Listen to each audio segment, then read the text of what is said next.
God's plan of salvation. Original sin. Adam's fall. Work of redemption. BD number 6973, November 20, 1957.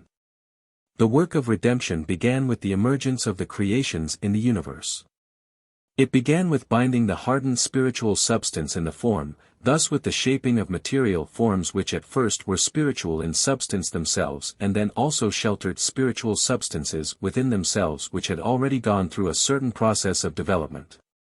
The spirits which once had deserted God had distanced themselves from him to a point that God's strength was no longer able to touch them, therefore they became immobile and rigid, they became hardened in themselves. And during this time they belonged to God's adversary and would never have changed their situation. But it was God's plan to provide these hardened spirits with an opportunity to attain a state of splendor which surpassed their past beatitude by far. God wanted to shape his living creations into children. Which, however, had to be achieved by the creature itself.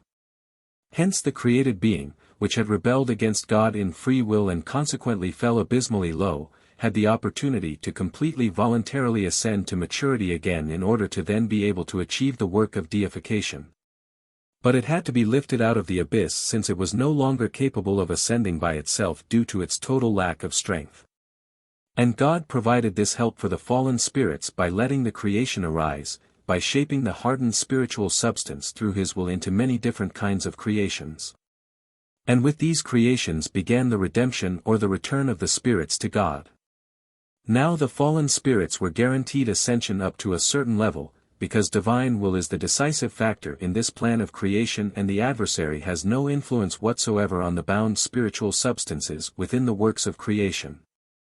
Even the continued ascent as a human being would have been guaranteed had the first human beings faithfully lived according to God's easy commandment and resisted the temptations by God's opponent. For which the first human beings, Adam and Eve, certainly had the strength. But since they were allowed to use their free will and let themselves be beguiled by the adversary, they failed and thereby made the work of redemption far more difficult for the whole of humanity than it should have been had they used their will correctly.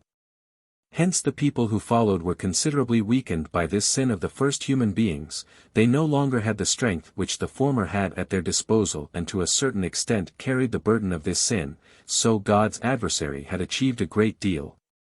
He endangered the prospect of people, the once fallen original spirits, ever attaining the final goal of deification.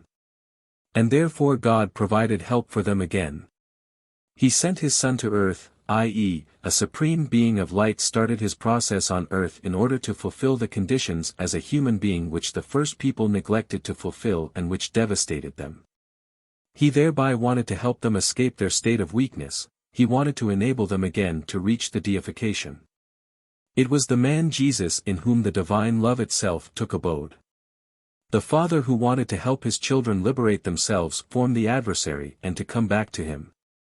He sent his Son to earth, a being who likewise emerged from his creative strength and who had to enter a human shell in order to first become a vessel for the eternal Spirit of God who in this human form wanted to bring salvation to his living creations. But again the human being's free will remains decisive. For now he first has to acknowledge the divine Redeemer Jesus Christ and accept his redeeming help if he wants to reach the goal of unification with God, of childship to God, which is a state of supreme perfection and beatitude. All fallen spirits are able to reach the highest pinnacle, because the act of salvation by the man Jesus has demonstrated that a human being's will is able to offer resistance to his opponent and archenemy, that love is the strength of resistance which everyone can kindle in himself.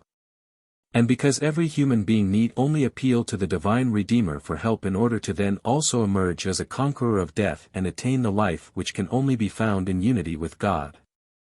And which also proves the release from God's adversary, who only ever endeavors to keep all created beings in the abyss, in the state of death.